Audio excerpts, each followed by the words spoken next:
Գյուրջան Կասկադ, ցանկացած համեմատություն մեր օգտին է։ Ես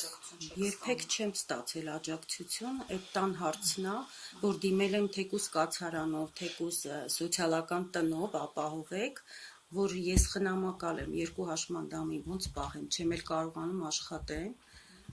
իրանցով պահի տանը։ Իսկ հաշմանդամության կարգ, հաշմանդամության որոշակ Ունեն, երկուսն էլ երկրորդ խմբի ծանր աստիճանի հաշմանդամ են, աղջիկս համ ավանում հոգեբուժանում գրանցված է, համ ծանր կարճատեսություն ունի, նույնը ամուսինս է, ու մենք ապրում ենք այս պայմաններում, սանհանգույցն էլ, որ տեսնեք նկարեք ինչ վիճակ է, շենքի վիճակ է, եթե ես ունենամ պայմաններ կամ գումար, պետությունը ինձ առաջարկում է, առեք շենքը, ոնց առնեմ,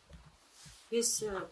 ուղղակի զարմանում եմ, ոչ մի աջակցություն չեմ ստացել ես այդ երկու հաշմանդամի համար, բացի իրանց թոշակից ու 20,000 նպաստից։ Ինչքան է կազմում թոշակը իրենց։